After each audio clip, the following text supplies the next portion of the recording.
We're back at Full Tilt Vegas. This show is Go Live Vegas in the heart of Las Vegas. I'm Richard Delatorre, and this is Brett Lawson. Say hi. Hello there. Yeah, didn't know if you were done. Checking the mics. Absolutely, but no, I mean, happy to be back here. You know, before we came on, Richard, we were talking about how fast the week went by for me compared to you, how it went by a little bit slower. So those time clock type of stories are always funny when you do a weekly show. Here we are, right back 6 p.m. Pacific time, Saturday night, here on Go Live Vegas. Feels like I was here just a few days ago, but a lot to talk about, no doubt about it. Yes, Brett's going to be doing his shtick, and I'm going to do my shtick. But you can get my book on Amazon. You can get it on, download it. You can get it, you can actually get it on your phone. I suggest get it on your phone where you have it everywhere you go. There's the book there. You can see the hard copy there is $14.95, and the one you download on your phone is $9.95. So, but it's up to you. I know there's people that text me and they've gotten both, but that's fine. Okay, but that's what we're going to be doing here. We're going to change the format a little bit here. We're going to go ahead and show the cups. If you want to buy any coffee cups or posters, we have here. You know, it's funny because the last time I was here, I looked like a snowman to me, and it's not. It's the cup.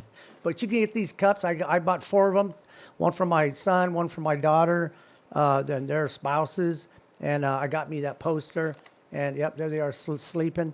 And but you can get these really nice cups. I had mine already with coffee and hot chocolate in it, so they're great cups. And that's the poster there. You can want to order that poster, Full Tilt poster. You can get that. Not the one with me and my son, just the poster itself. I don't know. Maybe I'll autograph it and send it. Okay. On this segment here, I'm going to talk about Crapless craps, which the MGM now, it's had it for a while. I think they've had it for, I think 5 months now. Yeah, it's called Crapless craps. It's just like craps, but on the come out, 7 still wins, 2, 3, 12 loses. Now, when the point becomes 11, that becomes one of the points. On Crapless craps, they use the 2, 3, 11, and 12 as points, which are great because those points they are harder to come up. Now, some people play them on the proposition bets, which you can, but it's a one-time deal on prop bets. So I suggest when you play Crapless craps, I would take these numbers. They're real hard to come up, like the 2 and 12 are 2.78% to come up, and the 3 and 11 are 5.56% to come up. But the payouts are great. Now, the pass line on Crapless craps is the same. It doesn't matter if you put $5 or $500. It's a flat bet. So that's what you would get paid. But on the odds, on these, let me tell you about the 4 and 10 first. That's 2-1 or 6-3. The 5 and 9, that's 3-2 or 6-4. And the 8 and 6 and 8 are 6-5, or exactly what it is, 6-5. But on these numbers, which I think is fantastic, on Crapless craps, I didn't play, I watched, and the table, this lady did throw for about 10 minutes, and I noticed the 3 and the aces kept coming up, so that was great. The guy was getting paid pretty good. But on those odds, these odds are totally different. The 3 and the 11, it pays 3 times the bet. If it hits a aces or 12, it pays 6 times. So it's 6-1. So it's a fantastic bet. I'm gonna go over there and play it. Not today, or probably next week. I'm probably gonna go down there and play it. If you can get a shooter that really shoots just like on a regular table, and they keep hitting these numbers, it's crazy the money you can make. You can make a lot of money really fast. Art Guerrero says hello. What? Prince who? Moggy says great show. Hello from Memphis? Memphis, Tennessee. How very much. Yeah, Christopher Olive says love the show. Hey, thanks. I can't pronounce it. I'll leave this. Yeah, thank you. Thank you guys for all your calls. I'm seeing a little blurry right now because I think I ate too much sugar. So, you guys can call in too. I'm not going to be here very much longer. I'm going to have Brett come on because we got a lot of football to talk about. But these numbers, what happened? These numbers on 6-1. Now, if you bet, now I've talked to them, and it's not like regular on Crapless.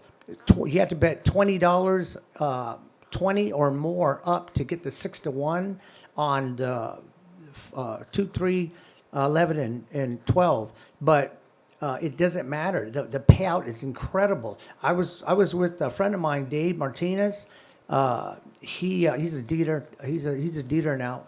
We went over to the I think it was a Vegas club, but it's closed now. So, but they had Crapless there, and there was I was looking at the chips on the table. It was a lot of chips on the table, and I asked the guy there. I said, "Hey, how long's that guy been throwing?" He says, "The guy's been throwing 40 minutes." I go, "You got to be kidding me!" And he says, "He hitting the 2, 3, 12 and the 11." He goes, "Yes, he's been hitting those." And I look at the chips on the rack, and it was a lot. So, and these guys, I guarantee they didn't know what they were doing. The guy just happened to be throwing, and as long as you're taking those numbers, you get paid. And some weren't taking odds, which is a big mistake. Now, some were taking odds. The guy I talked to, he was taking odds, even on the 2, 3, 12, and 11, which some of them weren't taking because it's harder to come up. But it doesn't matter. That's where you make your money. By taking odds, you buck the house edge. It has nothing to do with you winning or losing. But if you use money management, if you can just make like you walk in with $100 and somebody shoots for 20 minutes, you can make a lot of money. And if it was me, I'd probably make I'd say with $100, as I used to do it before on regular craps. I used to make sometimes $1,200 with $100, and I was on the table probably 40 minutes. But I know what I'm doing. But these people that weren't taking odds, that was a huge mistake, because using money management, when you bet like on the 4 or the 10, if it's 2-1 and you're betting 5 and 5 and you hit the odds, you get $10. That's $10 that you made profit, and then the 5 on the flat bet, that's $15. Now, the next roll that comes up, you bet $5. If you was to lose 3 times in a row, say craps, just happened to craps, 2, 3, 12 comes out, you lose 3 times in a row. There goes your $15, but you didn't lose it from your pocket. You won it from your profit. That's why taking odds is so important, because using money management and hedge betting, you can really get a huge lead on the casino, and that's what you want to do. You want to keep making these bets and take full advantage of full odds. You should be taking full odds. Now, a lot of people don't do it. When I start out, I don't. I usually start out, if it's 2-1, I do 2-1. If it's sometimes it's 3, 4, 5, or it's 5 times odds. It's 10 times odds. There is times I have taken 10 times odds, but I was already way up, because I don't get into the casino like a lot of people. They walk up, they bet, they buy them for $500, and they start, give me 100 across the board, or give me 50 across.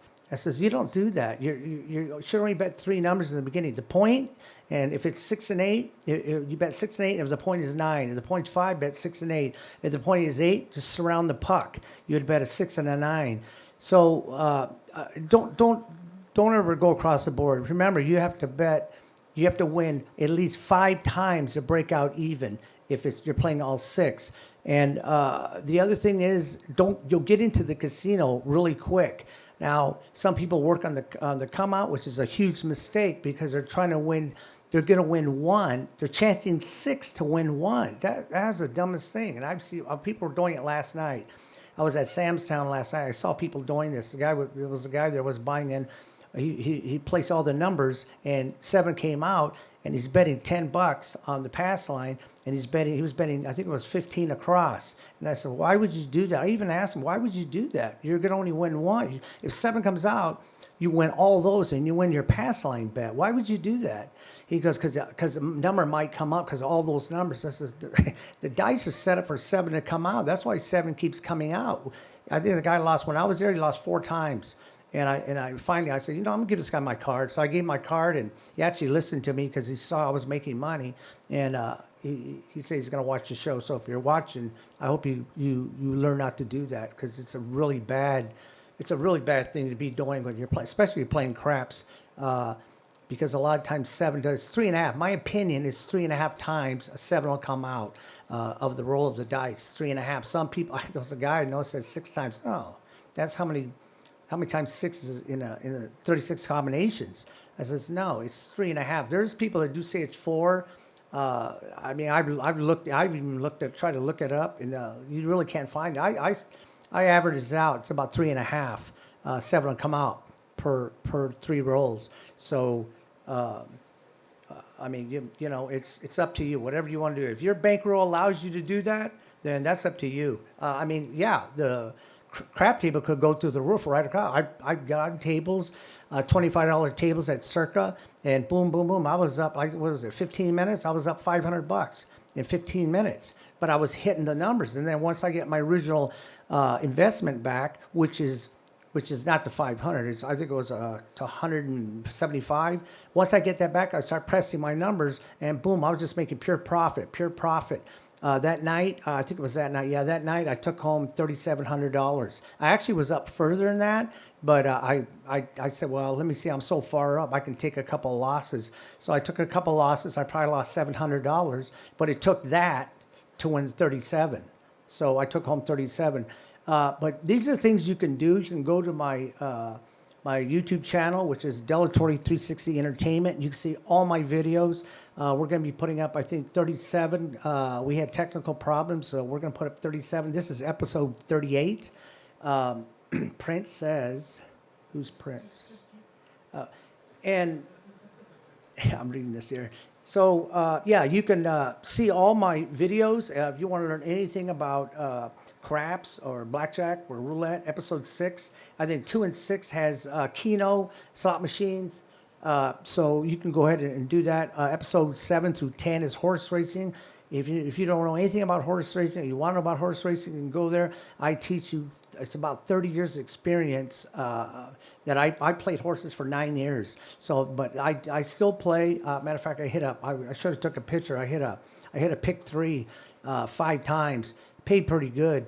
I wish I would have had my usual 10, but I only had it 5 times because I was betting a couple other tracks, which I usually only play 2 tracks. But you can go ahead and do that, and you can see all my episodes on pretty much everything about the floor games.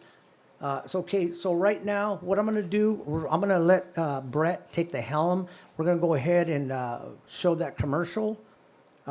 And Brett will be talking about what he's going to be talking about here coming on the Go Live Vegas studios. And you'll see it right here on Full Tilt. What's going on, everybody? Brett Lawson here, co-host of Full Tilt Vegas and Las Vegas-based sports analyst. Just letting you know, I will be joining Richard here for the foreseeable future to break down all the action in the NFL playoffs. If you want to know how to bet, you want to understand the concept of point spreads or totals, prop bets, and everything in between the world of football betting, we are going to take you there every night here on Saturday nights on the Go Live Vegas platform. So be sure to tune in, whether it be through the mobile app or any of our visual platforms on social media. I will be joining Richard on set from here on out, 6 p.m. Pacific time, Saturday nights, to break down the full slate of NFL playoff action. We're in the wild card round now, and still plenty to come with the divisional rounds, conference championship weekend, and the Super Bowl, and we'll be covering it all right here on Full Tilt Vegas. Be there. All right, keep it rolling here as we shift into the second half of the program right here on Full Tilt Vegas, live on Go Live Vegas. And before we went to break, we actually had some interaction in our chat room. And again, if you're following us on any of our visual platforms through social media, get involved in the conversation. We'd love to hear from you. Get in the comments, jump on the phone as well. But really quick, Prince commented, I'm sure if a relative of mine was still alive, he could tell you a lot about the casinos since he and Lucky Luciano were associates at one time in history. And we had to read that coming back from the break, because that is something that, anytime you could hear like a good mob or mob-related story in Vegas, you definitely want to be all ears. But anytime you could get one from someone who at least knew someone directly there in the trenches, whether it be directly affiliated with the syndicate or somehow associated in some type of loose form, we're all ears for that. So please share those anecdotes at will. We'd love to hear from you, as we always do right here on Go Live Vegas. So again, be sure to join in on on any of our platforms here as we carry on. And again, you saw that preview, or the trailer, I should say, in between segments. And of course, Alexa, as my producer lets me know, now available. This is, I believe, the second week. So breaking new ground there. Again, you get us every week, every day, really, that we have programming for Go Live Vegas on both the audio app and on our social media channels. So another platform there through way of Alexa, which is big.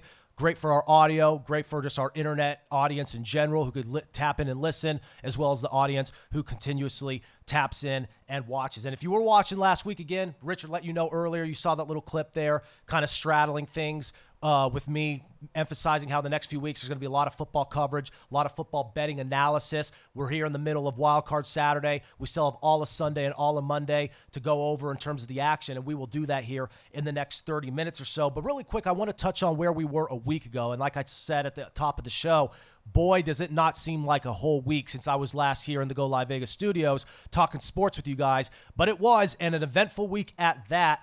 The picks last week: Pittsburgh plus 6.5, San Francisco plus 6.5, Green Bay -3, the over on the Chargers-Raiders Sunday night game. We'll more on that in a second, and Alabama -3. So as a whole, not counting the Eagles play since I made that before we went live, although that was one of my plays of the week. Took a tough loss there, but in terms of the 5 official ones I made last week on Full Tilt, there you have it right there with a mark of 3-2 to wrap it all up. Takes my season total, or season record rather, to a mark of 47-38, currently hitting at 55%. So I'm breaking even, doing exactly what you want to do in sports betting. Again, some tough breaks here and there, but also some good plays. I really felt strongly about Pittsburgh plus 6.5, as well as San Francisco plus 6.5. Both of those teams winning outright and positioning themselves for a playoff berth. We will see both of them tomorrow with more analysis to come on those games as we head into Wildcard Sunday. But as of right now, a lot to break down on Wildcard Saturday. And one of the games that we saw today, the first game that kicked off the round, Raiders at Bengals, that very much still, if you were tuning into that one, you still felt the effects of what we saw last Sunday night. Now that game wound up hitting on the over, went north of 49.5. I felt very comfortable about that total, given the two quarterbacks. The two quarterbacks played out of their minds. Yes, I understand the controversy at the end. Were the Raiders trying to tie all along? Did Staley blow it by calling the timeout? Listen, all I'm going to say is this. Once Josh Jacobs broke that run loose, a win immediately went on the radar of Bisaccia. Whatever you want to say about how he felt about the tie, whether or not the Raiders actually were considering the tie, it all became null and void once we saw on that final, what wound up being the final drive for Las Vegas. Once Josh Jacobs broke those runs loose, it was clear the Raiders were going for the win, whether or not Brandon Staley wanted to call the timeout or not. Now, the result of that is we have Pittsburgh in the playoffs as opposed to L.A. I guess it's unfortunate for the eyes, given the fact that we won't get to see Justin Herbert, who was phenomenal last Sunday night, while we will get, I guess you could say, be forced to watch Ben Roethlisberger. But if you're a Pittsburgh Steelers fan, you're not too upset about that. So they take on Kansas City tomorrow, laying 10.5, where the Raiders did everything they could and then some against a very, very talented Bengals team that is really positioning themselves not just to do damage in the postseason this year, but we're starting to see the works in Cincinnati come together to where this could be a perennial contender for years to come, and we are now seeing the first example of it. The Bengals are able to get it done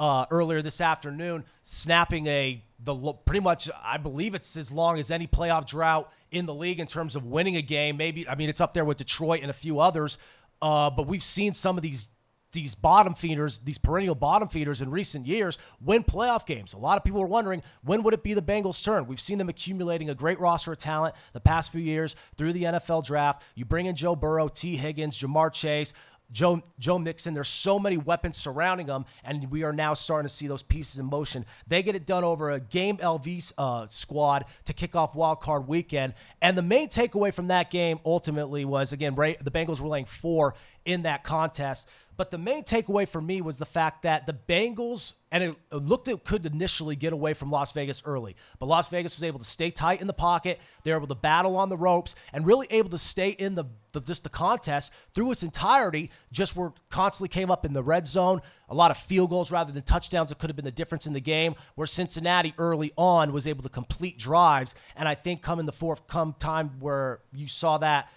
Raiders team kind of battle back into it in the fourth quarter, they just ultimately ran out of time, and the deficit was a little bit too much due to the fact in some of those red zone scenarios, they settled for field goals rather than touchdowns. And again, a lot of times when you could take 3 in a situation, it's a benefit. But when you're taking 3 instead of 6 or instead of 7, a lot of times it's a detriment, because in the end, you run out of time, and that difference in the game could have been altered. That margin in the game, that final deficit could have somehow been altered if those were touchdowns instead. But just in this phenomenal year for the Raiders, if you look at where this team was, not even in midseason, just in the first quarter of the season, with all the turmoil, all the issues with John Gruden, the pending investigations, everything with Henry Ruggs, the off-the-field issues, Damon Arnett, when you look at this team as they approached the midseason point, I don't think anyone imagined that they would be able to salvage a winning record, let alone make the playoffs. And yet with that Sunday night win last week against the Chargers, with the very tough contest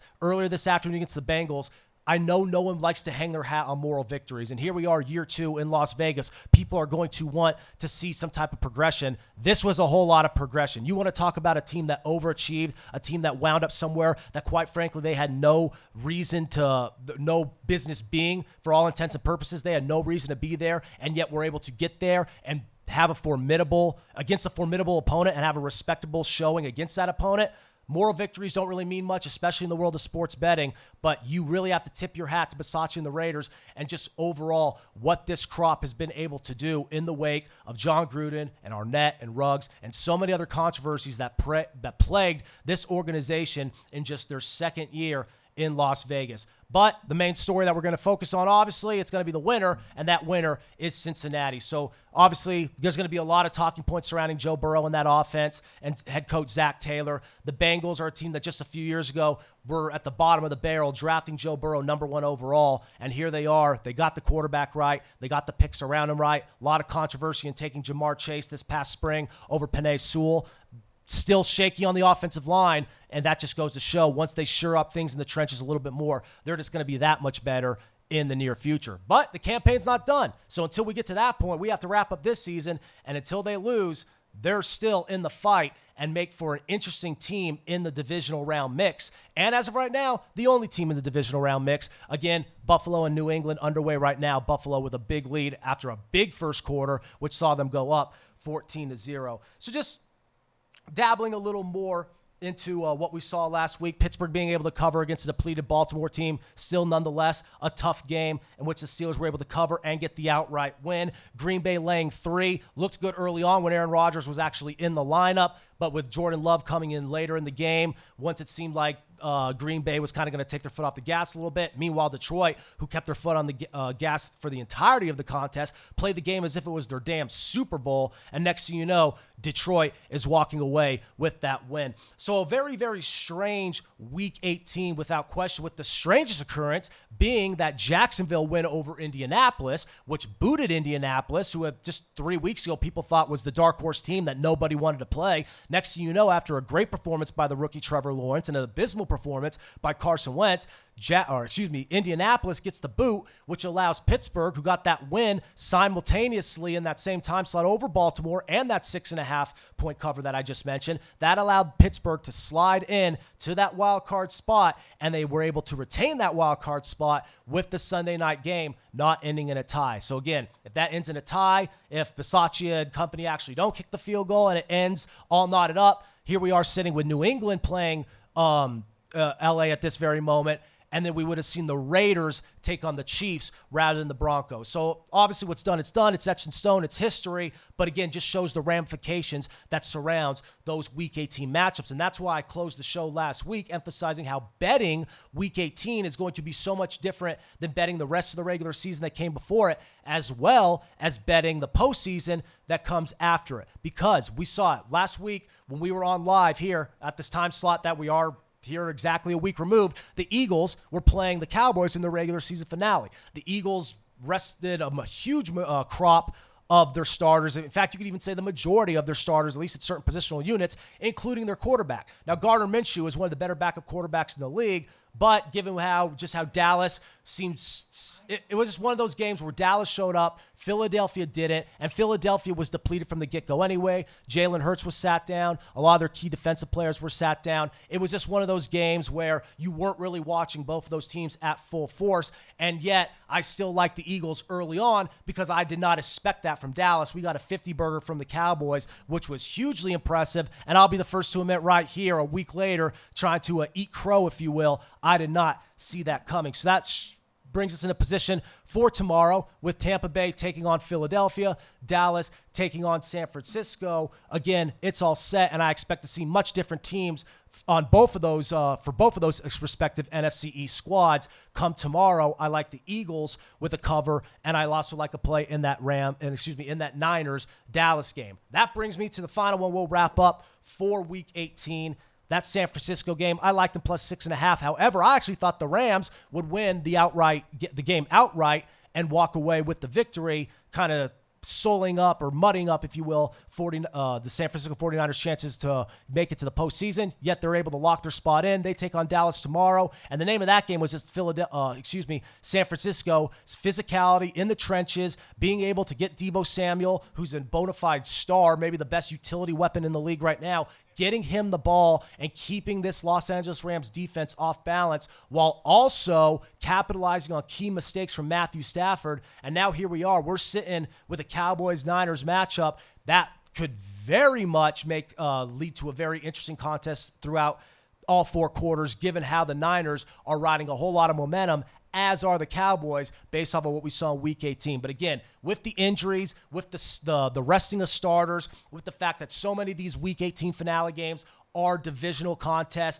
against teams that know you very well, whether it be over the years or just that year because you have played them already earlier in the season, everything about Week 18 in a way, I guess you could say, could have a big fat asterisk on it. And that's why I'm very happy, despite that dud of a pick with the Eagles last week at this time, I'm very happy if you look at the Sunday games and the Monday Night National Championship game, I was able to emerge from that hellstorm with a marker 3-2. Because again, that's such a tricky week to bet. A lot of times it's not till last minute where teams confirm who's starting, where teams will decide late in the week they're going to sit a guy down and rest him for the playoffs. And a lot of times teams find out the playoff ramifications, and then we get a whole mess like we saw with the Chargers and the Raiders Sunday night, as well as Indianapolis and Jacksonville earlier on Sunday morning. Because again, once you get down to that final wire, if you will, that's when it's clear that some teams are going to go home, and some teams will certainly be going home after today. Other teams will be moving on. So then you have a lot of chance for teams to play spoiler, like we saw for Jacksonville. You saw teams barely get to kind of sneak in last minute, like Pittsburgh and San Francisco. And then we see teams kind of just completely lay down in lieu of what's coming next week, like we saw with Philadelphia. So I just wanted to make that a point of clarity there. I wanted to emphasize how much of what we're seeing this week is kind of returning the norm of how you would bet football and bet these matchups and all these different scenarios a couple of weeks ago when you really knew what you were looking at. Week 18 kind of throws a curveball in terms of what you were looking at. But what we're looking at tomorrow, a couple of interesting matchups that I will go ahead and dive into here. Again, one of mine, much like last week, I like the Eagles in real time. I like New England in real time. I won't be fraudulent here. It's not looking good for the Patriots right now, but here we are live in the moment. I'm going to be honest with the audience. New England is struggling, but I did like them plus 4.5. A lot of ball game left. We'll see if they can get it going in the second half. But 7-degree weather, 7-mile-per-hour wind, Buffalo's lack of a running game all season long certainly isn't looking to be an issue in this one so far. So if New England and Mac Jones can get it together, maybe that 4.5 could look a little bit more optimistic down the stretch here. But so far, that's looking like a complete dud, much like my play last week in this time slot is. Maybe a sign to avoid Saturday night from here on out, but we'll see how this one wraps up. But in terms of what we have on Sunday and what we have on Monday, I like Philadelphia getting 9 points. Now, that line has shifted a little bit. We have found out in the past, really just in the past couple hours, that Tampa Bay is going to be even more banged up and more depleted than we thought they were. We talk about a lot of teams now being restocked with their talent after last week, after resting those starters. Tampa's one team that is very much depleted, even so, I guess you could say, regardless, because last week, resting their talent, that wasn't a big enough window, I guess you could say, for them to actually get their guys healthy. Now, certain players are more valuable than others. Let's just call it how it is. But Leonard Fournette, especially given what he does in the playoffs and what he did for that team last year in the playoffs, pretty damn valuable. Not having him is going to hurt. It hurts that much more when his backup, who's also a very efficient running back in Ronald Jones, he's also hurt. Cyril Grayson, a receiver who's emerged in recent weeks given the fallout of Antonio Brown and the Chris Godwin injury. He's been vital for Brady as a weapon. He's out. Tampa Bay is very much depleted offensively right now, and heading into the wild card round, that's not what you want to see. Week 18, fine, because you expect them to get healthy. But here they are a whole week later, and they're still not healthy, and they're missing key pieces against an Eagles team who is about to send the kitchen sink at them, including Jalen Hurts, who did not play last week. I really like the Eagles to cover on the road that 9 points. You look at it right now, about 8, may even find it at 8.5. But I like it at that opening mark of 9. Even at some place, I believe you were able to find it at 9.5. But for right now, for my official full tilt pick, give me the Eagles at +9. Jalen Hurts and that running game, the best offensive line and running game in the league, and it just thrives off of him and his dual threat ability and talent in running the RPO and controlling the tempo and the flow of that offensive scheme. With Gardner Minshew, despite his talents, it's just not the same. So it Hurts back in the lineup. I expect a nice performance from Sirianni's offense. And I think, given the fact they're 9-6-2 against the spread this year, I think they're going to stay in the dogfight for majority of this contest. I think Tampa Bay wins it because I'm not betting against Tom Brady in the wild card round at home. And at this point, I feel more comfortable betting him than I do Jalen Hurts. But at the same time, you have to look at the teams and you have to look at the line. And Philadelphia matches up well enough with Tampa Bay, given the line, for me to feel comfortable taking the Eagles at +9. Moving on to the 49ers and Cowboys. Don't like a side like I liked the Niners last week at +6.5. Staying away from the side for this one because I like a total in this game, much like I did last week. I like the over in the Raiders and the Chargers Sunday night contest. I like the over in this one as well. The mark is actually pretty much identical. Looked at that Sunday night game last week at about 49.5. I'm looking at this one right now at 50.5. Give me the over. I expect Jimmy Garoppolo, the offense, Deebo Samuel to kind of pick up where they left off. Garoppolo did, I'll be the first to say it, made a couple of bonehead throws last week, but also made some of the best throws in his career. And I think it's become clear by now that may just be the quarterback Jimmy Garoppolo is. What makes this interesting, Dak Prescott is very much the same type of quarterback. On the days when Dak shows up, he looks like an MVP candidate. On the days when he doesn't show up, he looks like a middle-of-the-road quarterback. I'm a fan of the guy personally, but in terms of betting money, he's a little bit harder to trust than some of the upper echelon quarterbacks in the league just because of those ebbs and flows and those inconsistencies. However, I expect Dak Prescott to have a good game. I expect Jimmy Garoppolo to have a good game. And even though this may not be the barn burner that Rams-Niners was last week in SoFi, I'm expecting a very good one at Jerry World with the Cowboys laying 3. Both teams are very good against the spread, and with a field goal as the line, this is a tough game to call, but I think that the total itself at 50.5 is very intriguing. The key matchup to me, will that Dallas offensive line be able to hold off the San Francisco pass rush? Eric Armstead, Nick Bosa made their presence known last week, especially later in the game, getting after Matthew Stafford. That Dallas Cowboys offensive line is not the dominant unit it once was.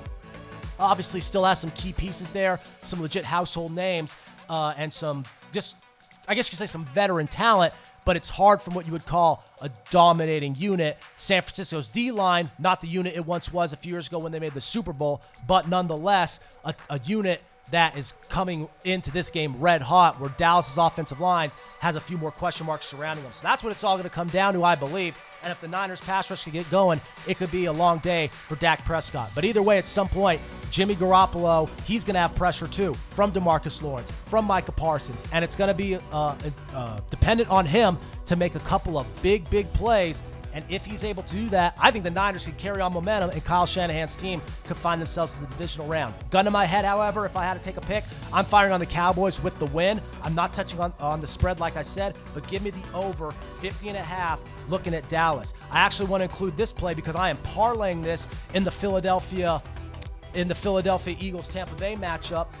So excuse me for getting ahead of myself, but another total play that I will parlay with Eagles +9.5. I like the under. I think that the injuries to Tampa's offense, I think the fact that Philadelphia's offense tends to eat a lot of clock, kind of grinds it out, little cloud of dust. really make it physical with their offensive line against Tampa's formidable front seven. Levante David was activated today. That was one positive in the wake of the negative headline of Leonard Fournette's injury. So getting Levante David back will be crucial for the front seven. You know the Eagles are going to try to play some smash mouth football. Jalen Hurts brings the physical presence when he's able to run the ball, whether it be just through the physicality or just the I guess you could say his dynamic athleticism. So it has to keep a defense humble. I think this one's going to be a tough grind for both teams where Tampa edges away. Philadelphia stays within those 9 points, but this falls below the total at 46, and I think it actually may even fall well below the total. I think of all the games, obviously in Tampa, January game, weather shouldn't be an issue, but I think this one could actually be a grinded out, sloppy slugfest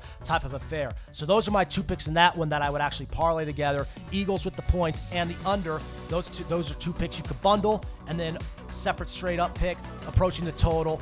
Dallas, San Francisco going at the over at 50.5. So there you have it. Those are my plays for tomorrow. I'll go over them one more time. Philadelphia plus 9.5, parlayed with the under at 46. And I also like 49ers and Cowboys at the over at 50.5. Again, gun in my head, give me Dallas with the win, but not against the spread. I would bet the money line instead. That 3 points is really tricky. If it lands directly on a field goal, it's a push. If this game, a close game, lands on a 2-point differential, you know, it's one of those things I could see happening, and just like that, you're losing your bet even if Dallas wins. So if you're going to bet Dallas in this scenario, I say take them straight up on the money line, but I'm avoiding that. Give me the total at 50.5. So there you have it. There's my plays for the week, and just a quick PSA, if you will. I am announcing right here, so you can kind of carve it in stone, that I will be hosting the show next week as well. Richard will be out. He will be back in the near future. However, I will be kind of taking over like I did just a couple of weeks ago. I promise I will not get as befuddled this time by any callers. So we encourage you to join in on the conversation. We do that. We encourage you to join the conversation for the rest of tonight's show as well. So jump in on the phones, jump in on the chat room. But just again, a PSA, I want to announce it right now. I've gotten the green light from Richard. I will be hosting Full Tilt next Saturday, standard time, 6 Pacific time to 7 Pacific time on the Go Live Vegas family of networks. Check out the app. Check us out on Alexa. Check us out on Facebook, Twitter, YouTube, so on and so forth. I just want to make it clear now that I will be right here back in the seat filling in for the great Richard De La Torre. So plenty to talk about moving forward. Lot to gauge in terms of these lines in the postseason. Handicapping lines is something that you kind of approach on more of a day-by-day basis. There aren't as many games to look at. There aren't as many matchups and lines to analyze. You can kind of hone in a little bit more, focus in. It's a little bit more concentrated. Because of that, it makes it a little bit easier to dissect the matchup. However, you find that the lines become airtight, if you will. They become that much more difficult to bet. And you also will see that the fluidity and the fluctuation in these lines as they move in numerous shops, on your mobile apps, sports books across town, you'll find that there may not be the same type of movement with the lines that you see in some of these mismatch type of games and some of these lopsided type of contests that we see constantly on a week-by-week basis throughout the regular season. So that's one thing to note here. I gave you my picks for the rest of the weekend. Next week, I will be recapping everything in the wildcard weekend and previewing the divisional round. And as we go along here, you will start to see how betting in the postseason when it comes to the NFL is going to be a little bit differently than betting the NFL in the regular season. And that's because it's showtime. There is no tomorrow. Throw in any cliche you want, right? Last game of the year, can't hold anything back now. That is the position we are now in. And now, especially in some of these rematch spots between teams who are playing in this round who are divisional rivals, like the Cardinals and the Rams, or for example, like New England and Buffalo that we see right now, that often is a rubber match type of scenario where you have to gauge what you saw in the 2 prior matchups throughout the fall. So there's all kinds of things at play here that sometimes, I mean, look at last year. Tampa Bay runs into a brick wall both times in the regular season against New Orleans and then gives them everything they can handle in the kitchen sink in the playoffs. We saw Tampa Bay get hot and just turn into a different team. And next thing you know, they're in the Super Bowl throttling the reigning defending Super Bowl champs. So it's one of those things that we really start to see teams find stride. We start to see teams fall apart a little bit. How is Arizona going to handle Monday night's game? We have a Monday night wild card matchup there in SoFi. Again, a divisional matchup. It's a rubber match. Arizona looked great in the first time around when they were kind of catching their stride in the early to middle part of the season, looking like the best team in the league. Los Angeles a couple weeks ago on Monday night in the regular season, much different story. That was a part of the skid we've seen the Cardinals kind of suffer through in the past 4 or 5 weeks, where the Rams, for the most part, ended the regular season on a pretty high note up until that loss last week at home against the 49ers. So teams, and again, it's one of those things that's going to sound cliche. It's going to sound, I guess you could say, even a little corny at times and a little redundant, but it is true. You really have to take these things with a grain of salt and run them over with a fine-tooth comb, because this Rams team we see come Monday night, this Cardinals team we see come Monday night, these are not going to be the same squads we saw earlier in 2 different matchups. So given that, and the fact that the line, like I said, is going to be tight. You're not going to see a lot of big lines. The biggest line we see this week is 10.5, with Kansas City laying that against Pittsburgh tomorrow. And that's understandable given the gap between those 2 teams. Pittsburgh, one of those fringe teams. Kansas City, again, team that's been here before, AFC champions the past 2 years, and is a team that has seemed to be catching their stride at the right time, kind of woke up a little bit around, I would have said, around week 11, week 12 against the Raiders on Sunday night. And ever since then, it seems to be getting a little bit better for Mahomes and Andy Reid. Still some miscues, still a little bit hard to trust on the defensive side of the football. We've seen him challenge. We saw him challenge just a couple of weeks ago against Joe Burrow and Cincinnati. We saw him challenge in the regular season against Buffalo and Tennessee. But again, when you look at the momentum, Kansas City doesn't have that number 1 seed.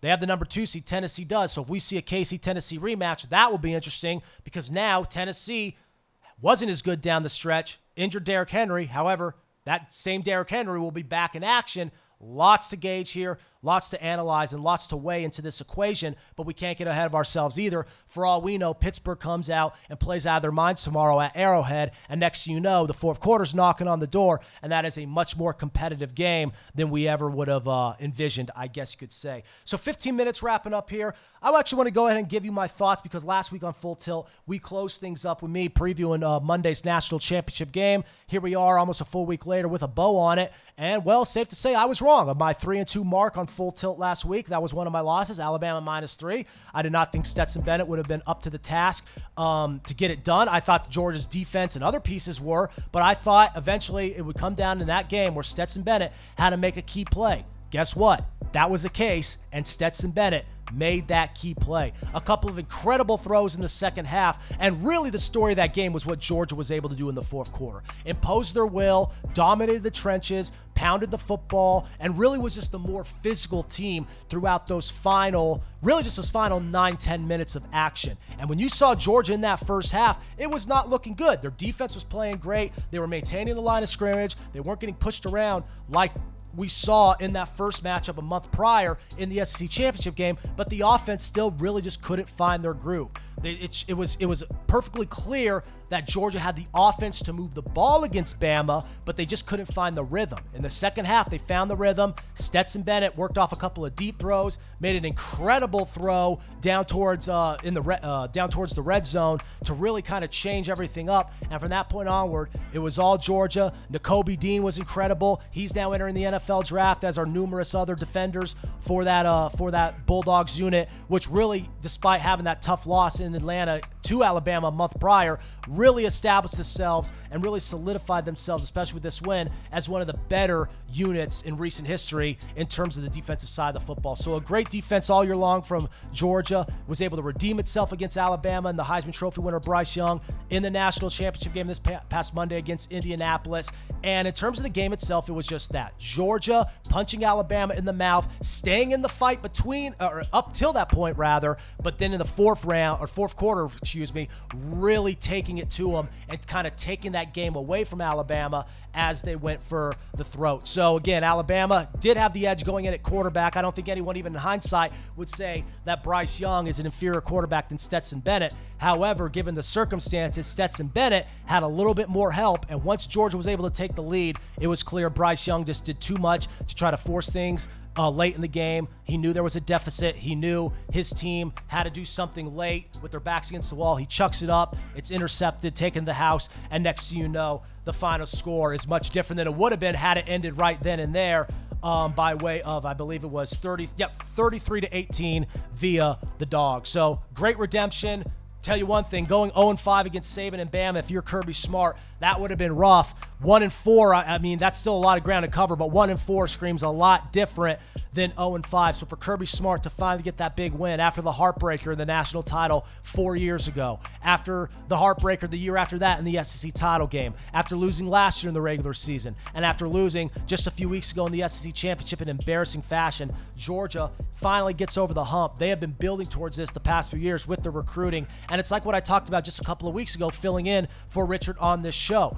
In the wake of the college football playoff where we saw Georgia beat Michigan and Alabama beat Cincinnati. A lot of people had a lot of beef, a lot of gripe with the fact we were seeing an SEC versus SEC national championship in Indianapolis. And like I said, if you have a problem with it, you have to be able to recruit with them. And all the teams that have been able to give Saban and I'm not even going to say the SEC as a whole, just the upper echelon of the SEC, the teams that have been able to give them problems in recent years are those teams with dynamic quarterbacks and five-star recruits. Georgia, however, separated themselves. They didn't need a Deshaun Watson. They didn't need a Trevor Lawrence. They were able to do it with a walk-on who initially was there, then went to junior college, and then returned.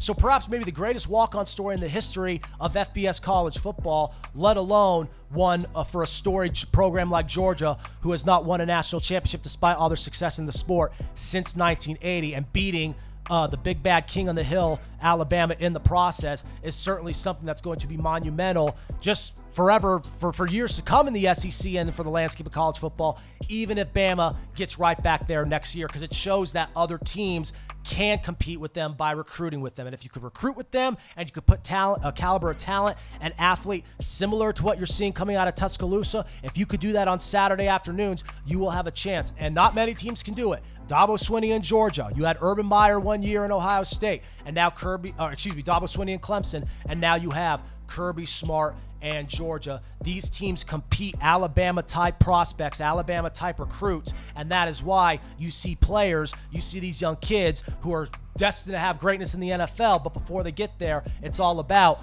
going to where they could challenge that big bad king on the hill in Tuscaloosa, and we've seen that now the past couple of years.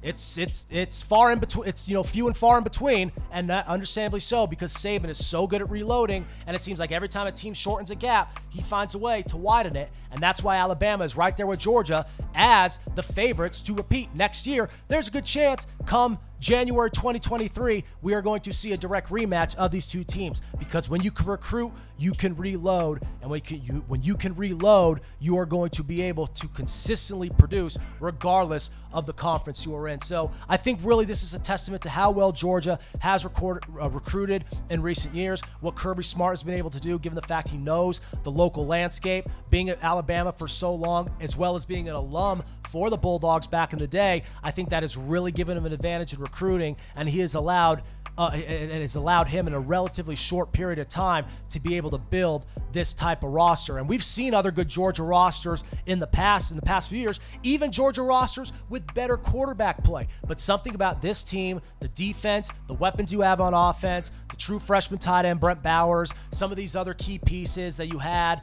just across the board, all of it seemed to fit to whether you want to say offensively this wasn't as good of a team, defensively this was a better team, either way, this was the team, and it was the team that was finally able to get over the hump. And they did it with a walk-on quarterback and a historically great defense. A bit of an old-fashioned type of feel, if you will. Not saying this Georgia team lacks any type of flash. We saw their version of flash this past Monday night, but also a whole lot of substance and just a lot of, I guess you could say, a humble origin, if you will, because this team, despite being a great program, a storied program, and a school that has notoriety and recognition all throughout the land, even in realms outside of college football, a national championship was needed in Athens, and good for Kirby Smart and company being able to accumulate the roster that was able to get it done. So congrats to Kirby Smart, congrats to the program, congrats to Stetson Bennett. Talk about a way to put a bow on your college career.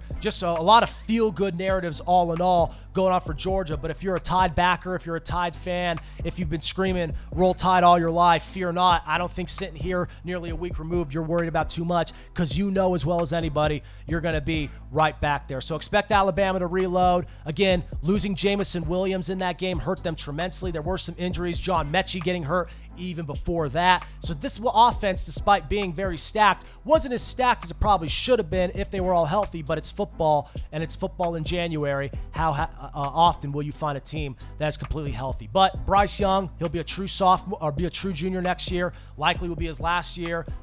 I mean, he would probably be the #1 overall pick in this year's NFL draft if he were eligible to come out this spring. He's not. He'll come back next year looking to become the first player since Archie Griffin of Ohio State to win back-to-back Heisman Trophy winners, and of course follow in the footsteps and the likes of Cam Newton and Baker Mayfield, Kyler Murray, Joe Burrow, of being a quarterback to go #1 overall after winning the Heisman Trophy winner. But we'll see. CJ Stroud of Ohio State, a couple other premier players here and there will definitely be on the radar as well. So there will be some opposition nonetheless for the young Bryce Young. But in terms of the talent and in terms of just the overall profile, safe to say it'll be a busy offseason for him as far as navigating his way through the headlines as we approach the next year in college football, the 2022 season. Either way, Bryce Young, an incredible talent, and I think the best version of him is still yet to be seen. He will continue to develop in that system. We saw what he did with Bill O'Brien and Nick Saban in his first year as a starter. I expect year 2 as a full-time starter, and year 3 in terms of his eligibility, I expect the best version of Bryce Young to be seen now next fall, carrying into the start of his NFL career. So about 5 minutes here left. Great stuff. Kind of blew by. Richard's sitting back there, kind of pacing at this point, but I'm happy that he kind of threw me the mic because there was a lot to talk about. There was so much to recap, and I really wanted to kind of explain the differences of where we were last week at this exact time to where we are now, week 18, and even where we were 2 weeks ago when I was filling in for Richard. You see it at this point in the season, college football's now wrapped, but you saw throughout the bowl season, the college football playoff, and the national championship, you saw kind of the progression there, and now you are seeing the progression in the NFL games throughout the end of the regular season and throughout the start of the playoff. So again, I'll go ahead and for those of you who tuned in late and may have not gotten my picks, I actually do like New England in this game going on currently plus 4.5. Not looking good against the Bills in Buffalo in cold, windy conditions. But in terms of tomorrow's crop, give me Philadelphia on a parlay. I like Philadelphia getting 9 points, and I'm parlaying that with the under. Like I said, some parlays, I said this last week on the show, are things you want to avoid. Sometimes they're red flags. Sometimes they can be green flags. And this to me is a classic parlay green flag. You have an under, you have a total you feel comfortable betting under, given the matchup and given the nature of these two teams, the style they play. Philadelphia's style and personnel matches up well against Tampa, at least getting 9 points. They're going to look a lot better than what we saw last week against Dallas in the regular season finale. This Eagles team playing their starters, playing their quarterback, running their offensive script the way we've seen them really the past couple of weeks, where they really started to pick up some serious traction. 9-6-2 against the spread. I expect the Eagles to look sharp. May not get the win down there in Tampa, but I expect them to stay in the fight, and I expect them to stay in those 9 points. And because of this being a sloppy game where Tampa Bay has to struggle through a lot of offensive injuries, I think the total will reflect that. I could see a 21, maybe not even that, maybe like a 17-14 type of game. I'm not kidding. Maybe a 21-14 type of game. I really do not see this going north of 46. So under 46 for the total, parlayed with Philadelphia plus 9. There's a parlay there. And my other play for tomorrow, 49ers and Cowboys. Again, the matchup between that Cowboys offensive line, the 49ers pass rush will be the defining factor in that one. But the ultimate difference will be who makes more plays, Dak Prescott, Jimmy Garoppolo. Talked about the national championship last week closing the show. We saw the quarterback gap not be the difference in Georgia, Alabama. There isn't a huge quarterback gap here, but I do think it will be the difference. I think Dallas wins this game because I think Dak Prescott makes a few key plays on a couple of crucial drives that allows the Cowboys to win at home, but not before that game goes over the total of 50.5. So that'll wrap it up around here. We're going to play the commercial one more time. Richard will then join me back on set. We'll put a bow on it and set you up for next week right here on Full Tilt. So stick around here on the Go Live Vegas platforms. What's going on, everybody? Brett Lawson here, co-host of Full Tilt Vegas and Las Vegas-based sports analyst. Just letting you know, I will be joining Richard for the foreseeable future to break down all the action in the NFL playoffs. If you want to know how to bet, you want to understand the concept of point spreads or totals, prop bets, and everything in between the world of football betting, we are going to take you there every night here on Saturday nights on the Go Live Vegas platform. So be sure to tune in, whether it be through the mobile app or any of our visual platforms on social media. I will be joining Richard on set from here on out, 6 p.m. Pacific time, Saturday nights, to break down the full slate of NFL playoff action. We're in the wild card round now, and still plenty to come with the divisional rounds, conference championship weekend, and the Super Bowl, and we'll be covering it all right here on Full Tilt Vegas. Be there. Hey, we're back here at Go Live Studios in the heart of Las Vegas. This is Full Tilt Vegas. Like I said, Brett's going to be coming on. He's been on hopefully a little more than me now because we're really going to focus on sports betting. Next week, I don't know, Brett's going to have to pick the days. We're going to be shooting a special. Yep. It'll be, I don't know, what do you think, Thursday? Yeah, what we'll do is we'll do a Thursday, and what we're going to do is we're going to look ahead and analyze and preview the matchups for Saturday. That way we won't be, basically the games like today with the Raiders and the Bengals and the Buffalo and New England, we won't be behind the 8 ball. We'll be able to give you predictions and analysis and betting picks before those games, that we will on the Thursday special, and then come Saturday, we will look ahead to the Sunday game. So we'll give you a full, we did about 90% this time around 85%. We're going to give you the full 100% breakdown and preview for the entire divisional round next week. So stay tuned. We'll promote it, but look for Thursday coming up this week right here on Go Live Vegas. Yeah, Thursday, and Brett will be here also because I'll be out of town. Brett will be going Saturday too for his picks. You gotta watch his picks, and I like that. The idea, Brett calls it his full tilt pick. Oh, absolutely. Full tilt pick of the week. We had a little bit more of a crop to choose from given the fact it was week 18 and we had all the teams in action, and the fact that the lines had a little bit more, I guess you could say, volatility. This week, a little tighter, but easier to gauge, easier to break down and manage your analysis because you kind of get a better idea of what you're looking at, given the fact that now it's locked and loaded. The playoffs are here. And come Monday night, I talked about it just a moment ago, that rubber match between the Cardinals and the Rams, will wrap up Wild Card Weekend. I will be on the call for that. So if you want to follow my commentary, my in-game betting analysis, and just my overall discussion and opinion of what we're seeing in that game, check out Colorcast. You could download it on your iPhone or any of your Apple apps. For Android and some of these other, I guess you could say, devices, they're still working out the bugs. But if you're on an Apple, if you're an Apple user, use an iPhone, use a tablet, any of that nature, download the app and find my broadcast of Cardinals Rams, the wild card matchup come Monday night. I will be on the call for it. Great. Sounds great. Go to Delatorre 360 Entertainment. You'll see all the videos, updates, and all that. Yeah, we're going to say bye here from Go Live Studios. It's Full Tilt Vegas, Brett. Yes, sir. Richard, I appreciate you having me on. I can't wait to recap all this next week and preview the next round. Playoffs are here, and there's a lot to discuss, so we'll be here for all of it. See you next, maybe Thursday. Yes.